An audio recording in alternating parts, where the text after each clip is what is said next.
Este documental cuenta con los siguientes auspicios institucionales.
Con la llegada de Cristóbal Colón a la isla La Española, hoy Santo Domingo, y Haití, la conquista de las Antillas desencadenó una disminución demográfica en los aborígenes, debido al conjunto de enfermedades que trajeron los conquistadores, la falta de defensas de los indígenas y la explotación sin medida a que fueron forzados.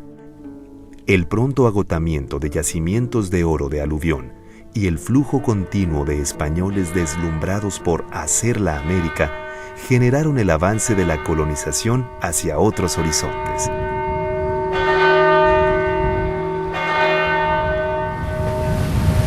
En 1517, Francisco Hernández de Córdoba, navegando desde Cuba a la captura de esclavos, exploró la costa de Yucatán y descubrió la existencia de la civilización maya. Al año siguiente, el gobernador de Cuba, Diego Velázquez, armó una expedición al mando de Juan de Grijalva, quien prosiguió costeando el Golfo de México, recabando noticias de un gran imperio donde abundaba el oro.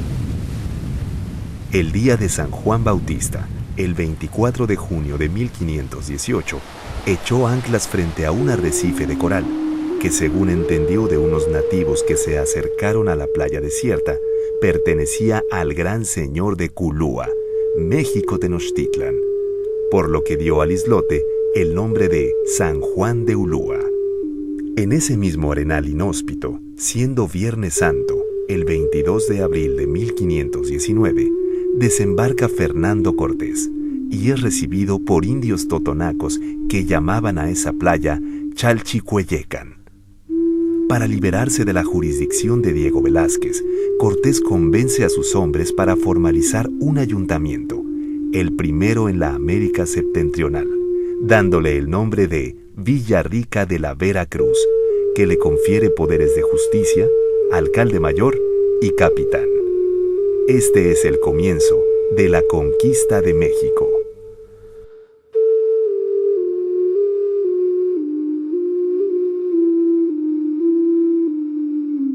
El 13 de agosto de 1521, después de una ardua resistencia mexica, Fernando Cortés toma México Tenochtitlan.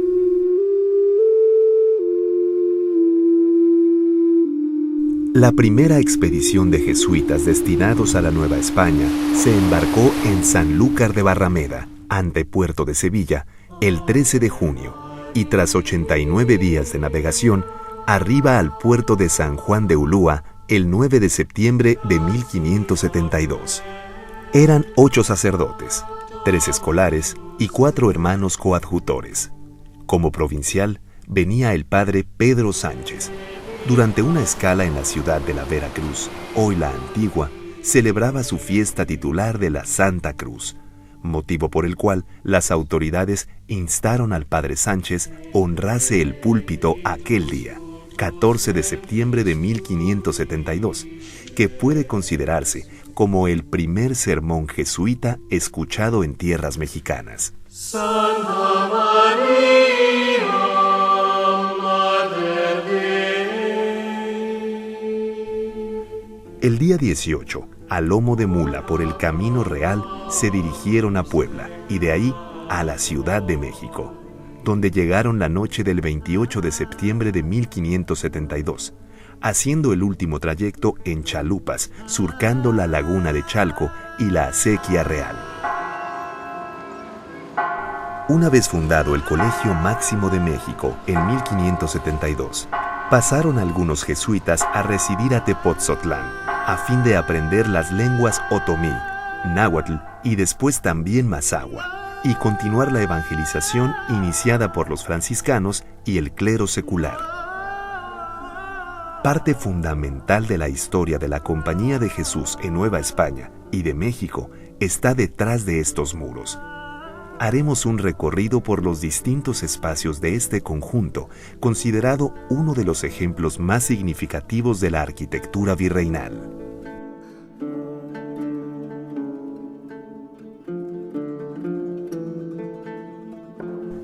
El antiguo Colegio Noviciado de la Compañía de Jesús, Museo Nacional del Virreinato, Tepotzotlán, Estado de México. Y a la ELA, y a la ELA y más a la ELA, golpe de mar, barquito de vela, dime bien para dónde me llevas, si para España o para otras tierras, o a navegar al mar para afuera.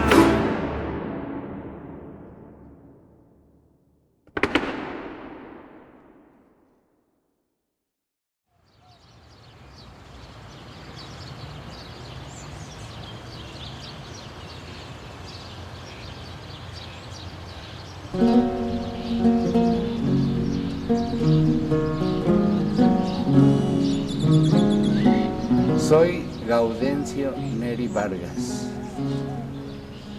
Nací en este pueblo de Tepotzotlán. El nombre es el que me impusieron en el bautismo. Aún conservo mi nombre autóctono. Mi nombre autóctono es Tezcacuautli. Quiere decir águila resplandeciente o águila de collar. Tepotzotlán aún conserva su nombre autóctono, que se deriva de la lengua náhuatl. Tepotzotli, que quiere decir joroba, y tlán, que quiere decir junto a o en, o junto al jorobado, uniendo los dos vocablos.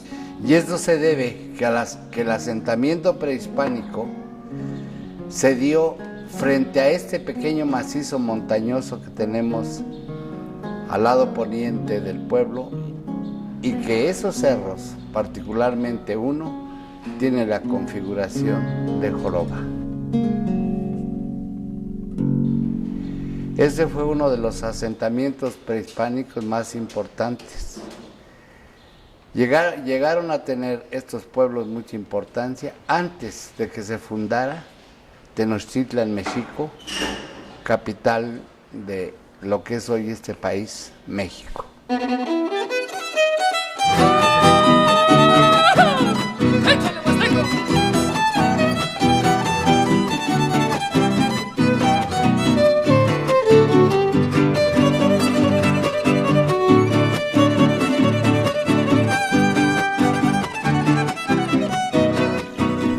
Los otomíes fueron los pobladores más antiguos de esta región hasta el establecimiento de la cultura teotihuacana. Tepotzotlán se funda como señorío indígena en 1460. Este señorío duró 103 años. Con la llegada de los españoles se interrumpe la actividad de este pueblo indígena como de sus pueblos sujetos.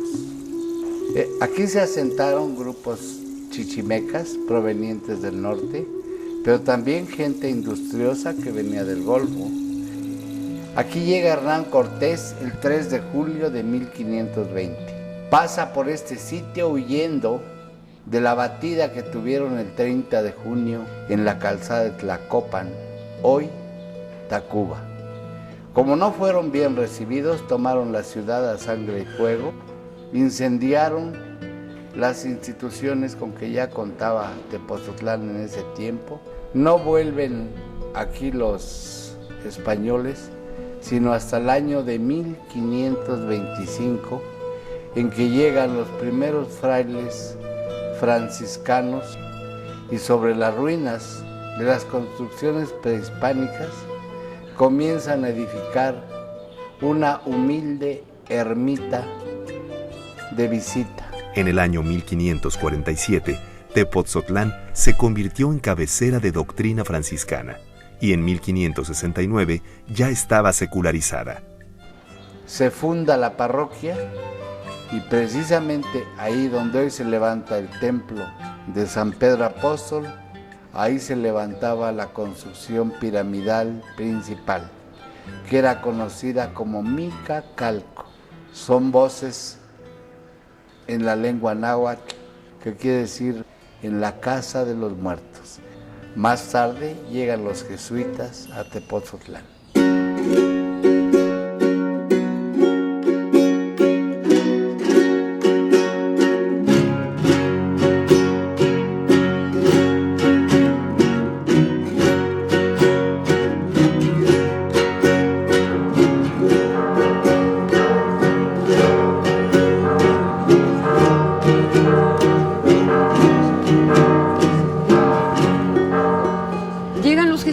En 1580 encuentran esta capilla que era atendida por el convento franciscano de Cuautitlán. Establecen una residencia, es lo primero, una residencia para aprender lenguas. El primer colegio fue el de lenguas indígenas para jesuitas. Hubo maestros importantísimos jesuitas, también los hubo de otras órdenes religiosas, que van a hacer una obra enorme de trabajos, diríamos, no quiero llamar civilizatorios porque pienso yo que todos los pueblos tienen una cultura, ¿no? Pero sí, ellos, por ejemplo, se echan a cuestas la cuestión lingüística. Podemos destacar a varios padres maestros, como por ejemplo, el padre Antonio del Rincón, descendiente de los reyes de Texcoco. Era en parte de la familia noble de Texcoco, de donde estaba el rey Nezahualcóyotl, sabio, poeta, etc. Y este padre, Rincón, hizo un primer arte, bueno, ya había habido hechos por franciscanos y por dominicos, artes, se llamaba así a las gramáticas de lenguas indígenas. Y él fue maestro de otro jesuita florentino, Horacio Carochi, o Caroqui, que llegó a México y estuvo, y esto me lleva a hablar del gran colegio de Tepoztlán. Él estuvo en Tepoztlán y allí Carochi aprendió náhuatl y otomí. Es maestro en el colegio de Tepoztlán y elabora otro arte de la lengua mexicana verdaderamente extraordinario.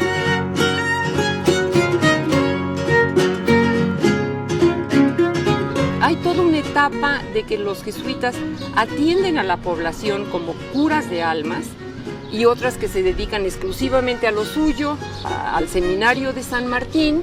El segundo colegio fue el Seminario de San Martín, nombrado por don Martín Maldonado, cacique del pueblo, dueño de casas y tierras, que donó a los jesuitas a fin de fundar una escuela-internado para niños, hijos de indios principales. Y estos niños, además de la doctrina, van a aprender algunas artes como el castellano, el latín, pero también dicen que la música. Fundan este seminario que debió de haber estado en la parte sur, la parte más antigua, según los arqueólogos, según las exploraciones arqueológicas, es en la parte sur, o sea, el costado donde está la entrada lateral de la iglesia de San Francisco Javier. Esta es la portada lateral del templo de San Francisco Javier en Tepoztlán. Es un barroco absolutamente sobrio que corresponde a la primera construcción del edificio del siglo XVII. El padre Pedro Sánchez, primer provincial de México, se encuentra en una situación inesperada. En realidad no es el náhuatl la lengua comercial de América.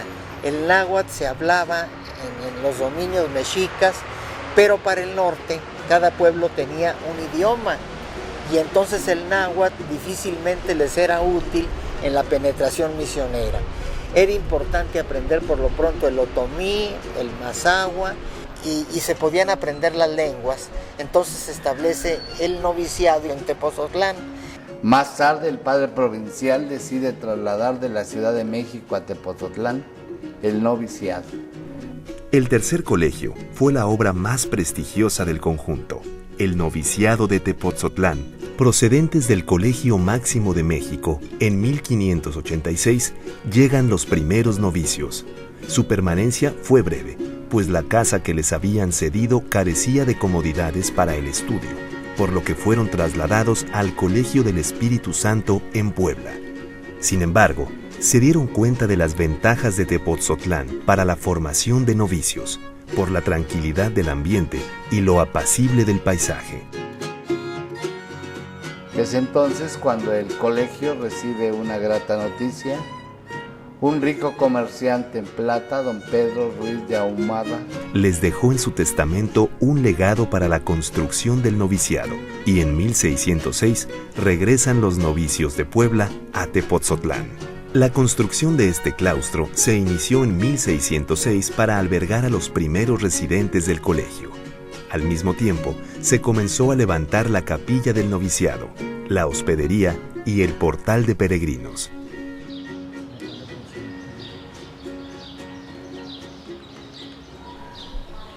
La antigua entrada al claustro es el portal de acceso al actual Museo Nacional del Virreinato, coronado con el lema Ad Maiorem Dei Gloriam, a la mayor gloria de Dios, en el dintel de la sobria entrada que da ingreso a la portería. Es la entrada principal al edificio. La puerta presenta una mirilla con el monograma IHS, Iesus Hominum Salvator, Jesús Salvador de los hombres. Pasando la portería y al final de un pasillo se destaca una portada adintelada y policromada con los emblemas marianos del sol y la luna.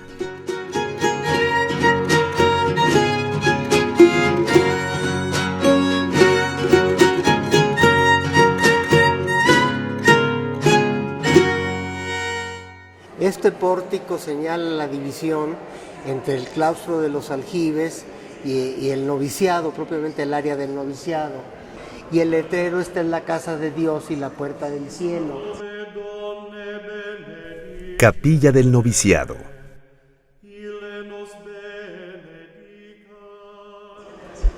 A partir de aquí se entra al recinto del noviciado.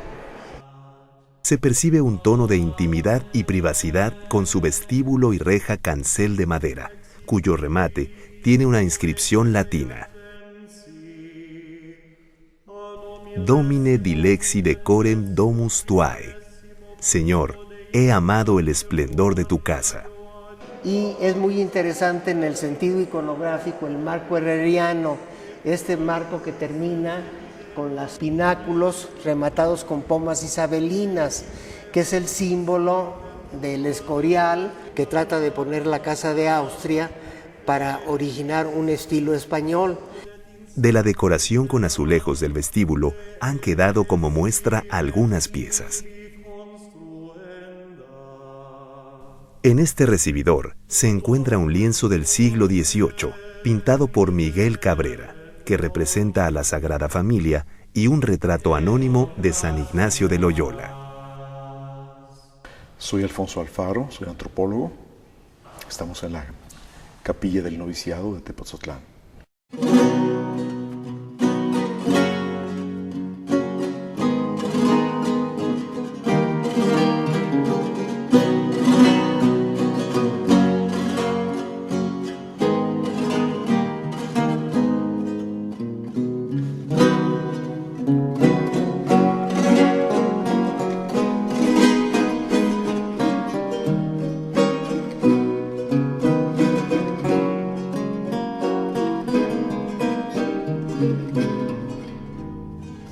Se trataba fundamentalmente de responder a la crisis de la cultura europea respecto del uso de las imágenes. Y la Iglesia da una respuesta vehemente y afirmativa, una respuesta en la cual la Compañía de Jesús tiene un papel muy importante, de los jesuitas en el Concilio de Trento, y sobre todo su práctica pastoral y sobre todo su práctica litúrgica ayudan a la construcción de un lenguaje, el primer lenguaje universal capaz de articular a todas las culturas, de entrar en comunicación con todas las culturas, desde los niveles más bajos de las pirámides sociales hasta los vértices más elevados. Este proyecto estético surgió de un proyecto espiritual, de la espiritualidad de la Compañía de Jesús, específicamente de la experiencia mística de Ignacio de Loyola, y de una serie de corrientes estéticas que estaban teniendo un enorme vigor en la Europa del Renacimiento. Son imágenes que hablan a los sentidos y a los sentimientos. Hay una profunda complejidad filosófica y teológica detrás de ellas que las fundamenta, que las sustenta. Es decir, estas imágenes tienen esta particularidad. La estructura de la capilla corresponde a una planta rectangular y para dar presencia al retablo se alza el techo, de modo que la parte del presbiterio tiene una profundidad mayor que la nave. Esto produce un retablo verdaderamente monumental para el espacio de la capilla.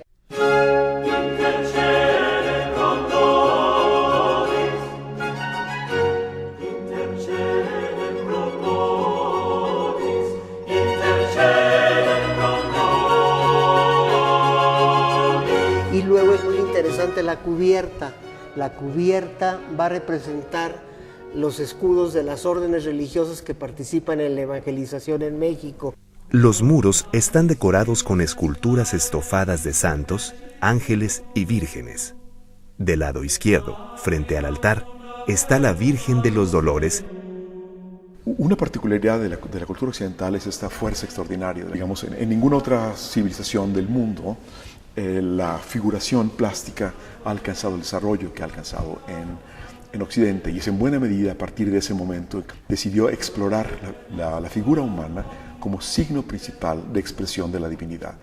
Es decir, si la forma principal como Dios se manifestó a los seres humanos fue a través de un cuerpo, del cuerpo de Jesús, la exploración del cuerpo, la expresión plástica del cuerpo será necesariamente una tarea no solamente del artista, sino de la humanidad. Los seres humanos encontrarán una gran cantidad de claves para entender el funcionamiento de la divinidad a través del conocimiento de la exploración de la figuración plástica. Los ángeles, que aquel parece ser más bien San Gabriel Arcángel, que también con su figura, con su postura, es posible una identificación, no están destinados propiamente al culto en sí.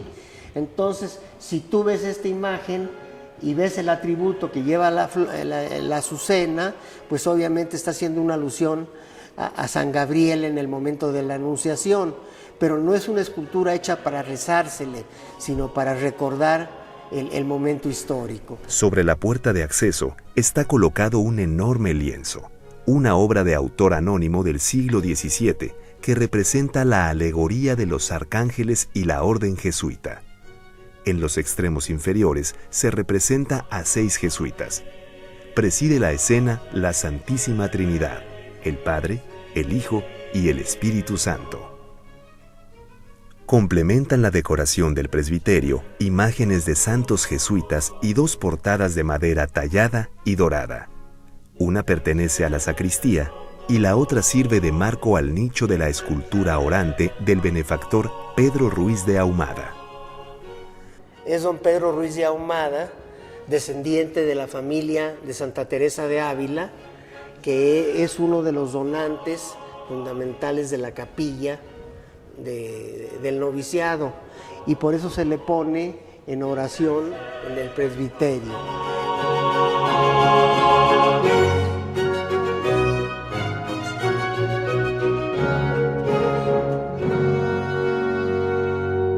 En la nave el espacio de honor está dedicado a la Virgen de Guadalupe, porque desde el noviciado se insiste en darle un culto especial a la Virgen de Guadalupe.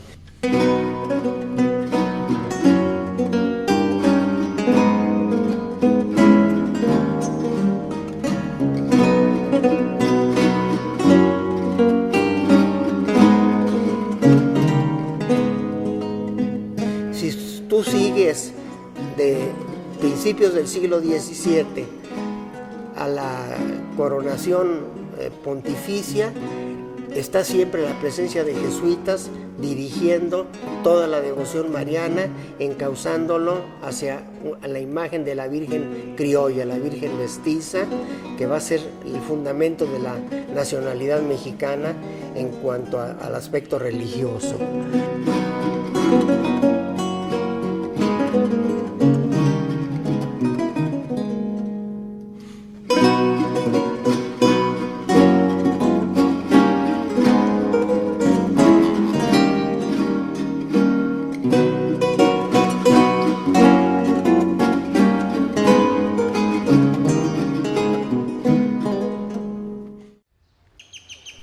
Atrio de los Olivos, Parroquia de San Pedro Apóstol, 1618.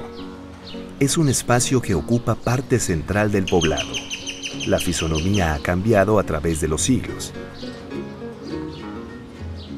El perímetro del atrio es de mediana altura con arcos invertidos y pilastras lisas rematadas por florones.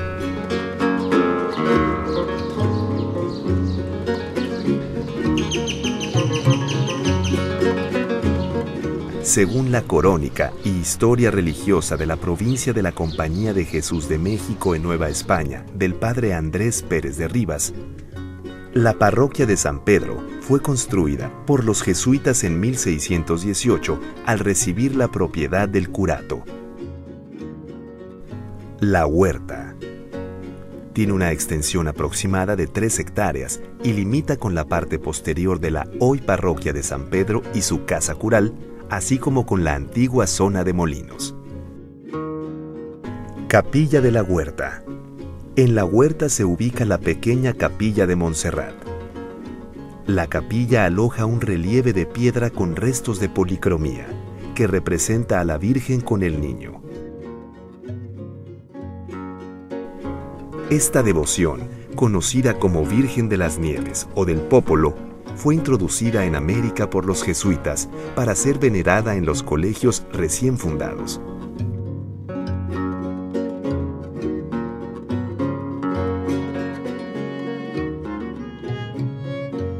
Patio de los Naranjos. Esta área, dedicada al descanso y esparcimiento de los jóvenes novicios, fue construida a fines del siglo XVII y principios del XVIII. En la fuente del centro del patio se pueden ver la fecha 1708, que posiblemente sea el año de la finalización de los trabajos.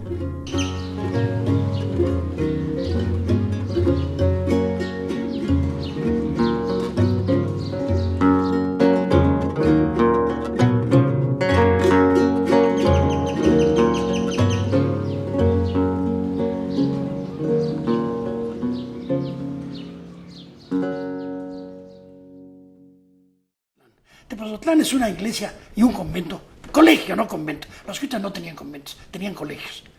Y en ese colegio se conjugan en la arquitectura y en el arte grandes creaciones. El altar barroco maravilloso de Tepoztlán, toda la construcción, se conserva también, que hoy día es la sede del Museo del Virreinato. La fachada es grandiosa. Templo de San Francisco Javier. Cuando San Ignacio gobierna la compañía como primer general y llegan las solicitudes para construir iglesias, colegios, templos, en fin, San Ignacio autorizaba y decía sí, que se haga a nuestro modo. Nuestro modo era que se haga de acuerdo a nuestra costumbre. Era nuestro modo de ser, nuestro modo de construir, nuestro modo de proceder. Como San Ignacio estaba en Italia, esto lo italianizaron y decían el modo nostro. San Ignacio pone diferentes categorías. Cuando se hagan edificios de servicio, hacerlos firmes y bellos dentro de la sobriedad. Dice, a la iglesia, al templo, no hay que negarle recursos, es la casa de Dios y se debe de hacer con lo mejor de nuestros recursos y con lo mejor de nuestro ingenio.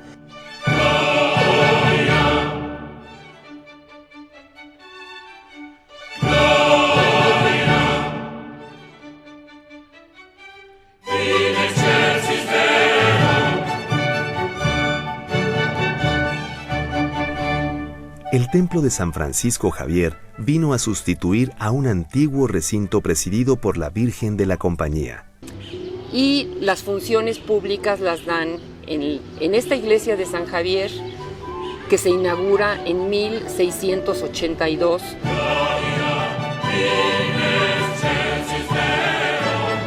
Diversos arquitectos participaron en la edificación entre 1670 y 1682, pero al parecer fue José Durán el maestro principal. Se construyó en distintos períodos y se debió a la vinculación entre los jesuitas, una familia de arquitectos, los Durán, y una familia de bienhechores, los Medina Picasso. Fue el novicio y más tarde sacerdote don Pedro León de Medina y Picasso, quien recibe de sus padres 350,000 pesos oro para la construcción del templo de San Francisco Javier.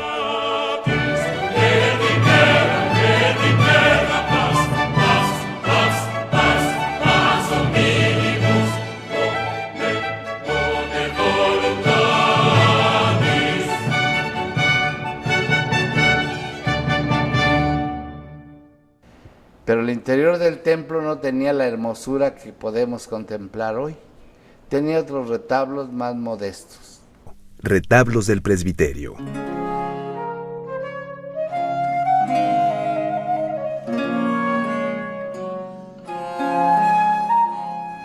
Estos que vemos hoy día fueron construidos 70 años después, en que el rector del colegio, el padre Pedro Reales, a su costa decidió vestir de gala al templo, y para lograrlo contrató a los dos artistas más destacados del momento. En 1753 eligió como director artístico al pintor Miguel Cabrera, encargándole los retablos junto con el escultor Higinio Chávez. El pintor oaxaqueño Miguel Cabrera, uno de los artistas más importantes de la Nueva España, participó ampliamente en la ornamentación de Tepotzotlán. El ábside de la iglesia se presenta con 3 retablos, de los cuales el central está dedicado a San Francisco Javier. La Inmaculada Concepción, Madre de Dios, la intermediaria en todas las funciones de la iglesia y de la compañía, en la peana el Sagrado Corazón, y el sitio de honor corresponde al patrono del colegio, que es San Francisco Javier. En el retablo del presbiterio correspondiente al lado de la epístola tenemos a San Estanislao de Cosca. Es muy importante porque San Estanislao, santo novicio jesuita que muere a los 16 años, es el patrono de los novicios de la Compañía de Jesús, y este edificio es el noviciado de la Compañía de Jesús. En el retablo del presbiterio del lado del Evangelio tenemos a San Francisco de Borja. San Francisco de Borja, tercer general de la Compañía de Jesús, fundador de la provincia mexicana, ocupa el sitio de honor, acompañado por San Luis Gonzaga y San Juan Francisco de Regis. Retablos del crucero. El retablo del crucero, que corresponde al lado de la epístola, está dedicado a los fundadores de las órdenes religiosas.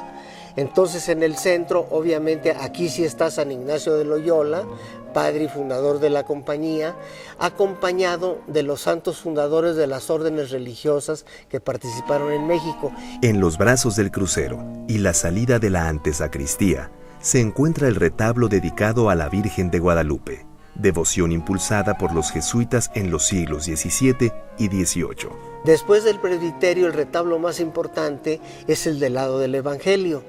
Entonces, el lado del Evangelio se lo dedican ya los jesuitas a la Virgen de Guadalupe. Vimos que en la capilla del noviciado, el altar principal fuera del presbiterio lo ocupa la Virgen de Guadalupe. Aquí se vuelve a repetir. Tenemos a la Virgen de Guadalupe, que es la patrona de México, ocupando el sitio de honor, pero es interesante el acompañamiento entre los dos santos patronos de la agricultura y la ganadería, que son San Isidro Labrador y San Juan Fandila. Entonces, si Tepoztlán y la compañía se sostiene de la obra hacendaria, Entonces la Virgen, que es la protectora y madre de la compañía, va acompañada de los grandes protectores de la economía, del sistema que sostiene la obra jesuítica en México.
En este proyecto estético hay dos elementos que son específicamente jesuíticos.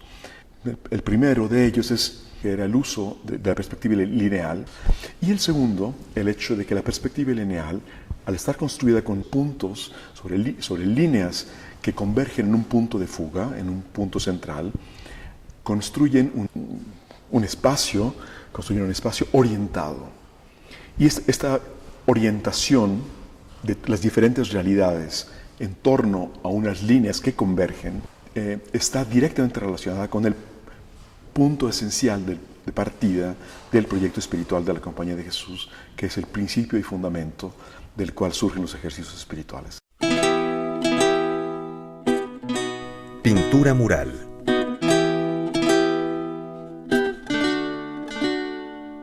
La pintura mural de la bóveda de la iglesia ofrece diversos motivos decorativos, principalmente flores y querubines, además de los frescos en las naves y el coro.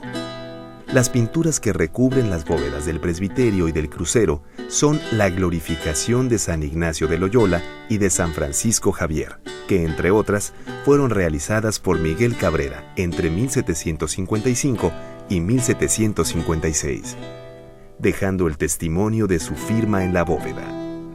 Las pechinas de la cúpula conservan pintura mural del siglo XVII, que representan 4 de los santos jesuitas: San Luis Gonzaga con la rama de azucenas y un crucifijo, San Estanislao de Kostka con el Niño Jesús, San Francisco de Borja con un cráneo en su mano y San Ignacio de Loyola con el estandarte de la orden.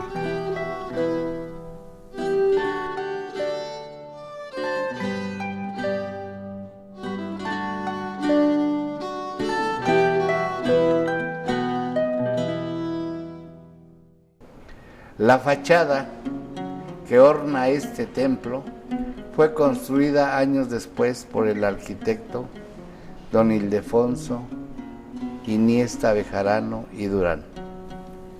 La fachada original del siglo XVII quedó cubierta en el siguiente siglo por la que vemos ahora, que es uno de los ejemplos más sobresalientes de la cantería arquitectónica del barroco mexicano. Se trata de una fachada retablo con 3 calles definidas mediante el uso de estípites. En el portón del templo, en un primer cuerpo, se destacan a San Ignacio de Loyola y San Francisco de Borja.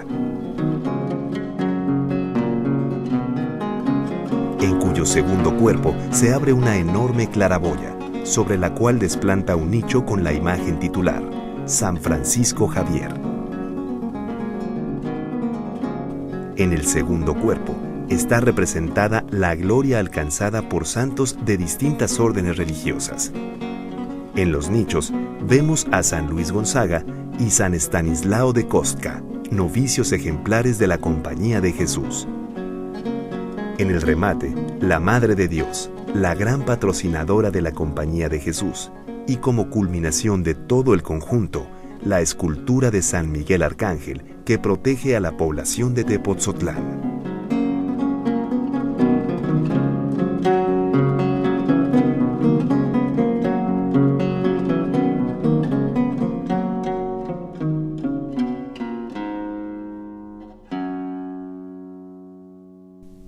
Por cerca de 180 años, Tepotzotlán fue el lugar donde se formaron la mayoría de los jesuitas de la antigua provincia mexicana. Escogido por intelectuales para realizar obras literarias o investigaciones, como los casos de Carlos de Sigüenza y Góngora, Francisco de Florencia, Francisco Javier Alegre y otros.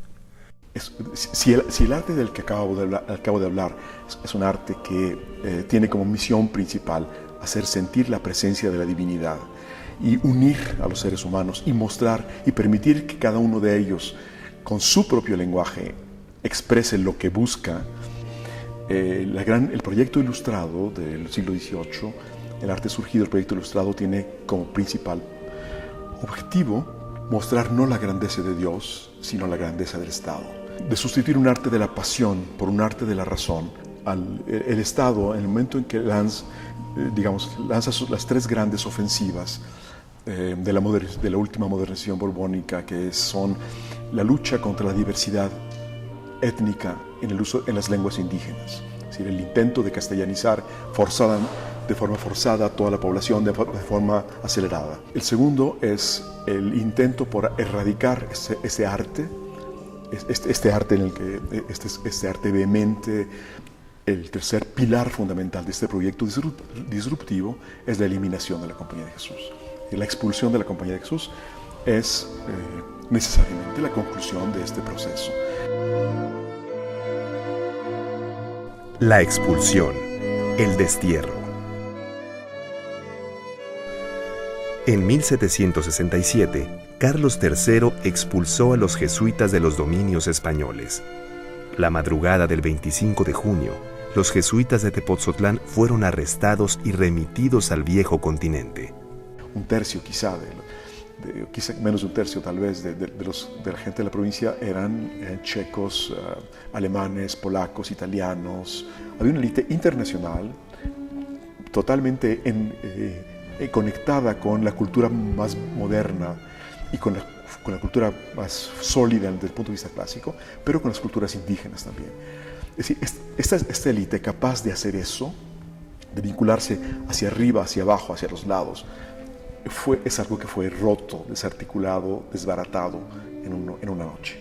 Se les arresta, y todos son conducidos a Veracruz. Sabemos que en el trayecto algunos mueren, ¿no? Llegan a Veracruz y de Veracruz Clavijero en varias fragatas y otros jesuitas van saliendo periódicamente. Recuerde que allí estuvieron hombres como Francisco Javier Clavijero. Los exiliados se fueron a Bolonia con muchos otros jesuitas de diversos orígenes y allí realizaron una labor importantísima.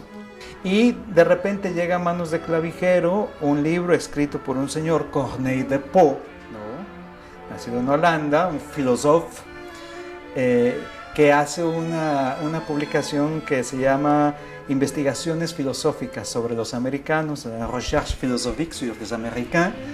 Para Corneille de Pau, el continente americano era un continente que recién había emergido de las aguas a comparación de los otros continentes. América era una especie de pantano. El conde de Buffon, el gran naturalista francés, escriben sobre América y los americanos, ¿no? Que se dice Buffon, más serio, un hombre que durante años hace una profundísima investigación sobre la naturaleza en los continentes, sobre los animales, las plantas, pero sin embargo son pueblos sin historia, por ejemplo, dice Buffon, ¿no? Los pueblos con una historia malograda, Y pues ya no digamos el juicio que hace Corneille de Pau, incluso el conde de Buffon, sobre el nativo americano, digamos ahora el indígena americano. Buffon llega a decir es un animal de primer rango, ¿no? Corneille de Pau es con una burla tremenda, dice, bueno, es que estos son cobardes, no quieren a sus hijos, así tal cual, ¿no? El gran investigador sobre América. Es decir, es una visión, y fíjate, estamos hablando de la visión ilustrada, ¿no? De algunos representantes de la visión ilustrada, estamos en el siglo XVIII. Ahí ya se decidió Clavijero a responder, a presentar la historia desde su punto de vista, una visión distinta o una historia para Clavijero más apegada a la verdad de lo que se decía. Y el proceso de construcción que entre todos elaboran, al ir sustituyendo el nombre no hispano por mexicano, es un proceso paulatino muy interesante, acaban diciendo, en el fondo, acaban convirtiendo a los ancestros indígenas en los ancestros de la nación toda, por el cual sustituyeron su linaje de sangre por un linaje de suelo. Devolver la dignidad al pasado mexicano, al pasado indígena, presentar a la historia de los aztecas como una historia incluida en la gran marcha de la historia de las civilizaciones. Es decir, es integrar a la historia azteca en esta gran marcha y al mismo tiempo es darle su dimensión universal al hombre americano, ¿sí? Al hombre mexicano. Es decir, este es el hombre como cualquier hombre universal y como un pueblo del que podemos aprender, ¿sí? Retomar muchas de las cosas para nuestra propia vida. Me parece extraordinariamente valioso el testimonio de estos expulsos, ¿no? Porque son personas que ante el infortunio reaccionan construyendo y sin dejarse envilanar por nada, sabiendo que lo que construían iba a tener efecto en 2 o 3 generaciones adelante. El horizonte con el cual trabajaban eran de generaciones adelante y por eso fue fructífera su obra. Por eso cuando el Imperio Español se desbarató, en este territorio específico estaba ya de repuesto un sustituto para aquello que había sido destruido durante su ausencia. Ese repuesto era la ideología de la nación mestiza, etc. Ellos lo construyeron ahí, estaba listo, el momento que el otro se desbarató, ahí estaba. Fueron respetados por humanistas italianos y humanistas europeos. Por ejemplo, Clavijero escribe su Historia Antica del México, obra que se traduce a un montón de lenguas. Allí, el padre Alegre termina su historia de la provincia de la Compañía de Jesús de Nueva España. Realmente estos jesuitas expulsos dieron gran brillo a México. En el caso de Tepoztlán, no es el edificio la herencia de los jesuitas, es el teatro, es la literatura, es la música, lo que nos dejan los jesuitas como herencia. Algunas costumbres, ya que ellos utilizaron las representaciones teatrales para mantener la unidad del pueblo, pero también para conservar, mantener viva la fe que desde un principio en que llegan aquí habían enseñado a los pueblos indígenas.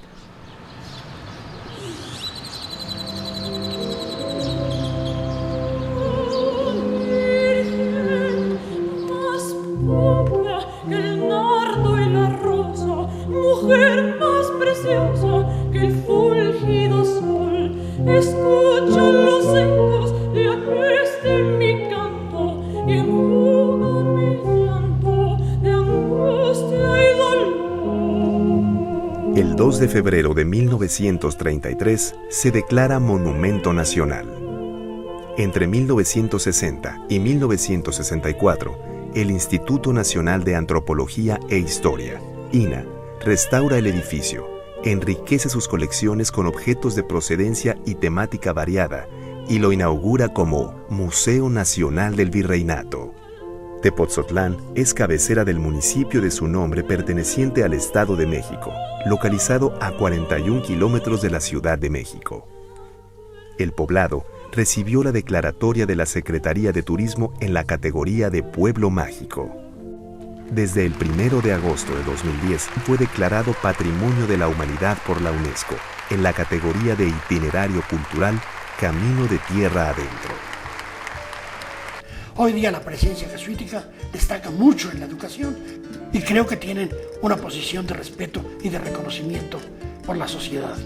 Creo yo que la presencia de los jesuitas es un capítulo sin el cual no se puede entender la historia de México. Esto que parece mucho decir es verdad.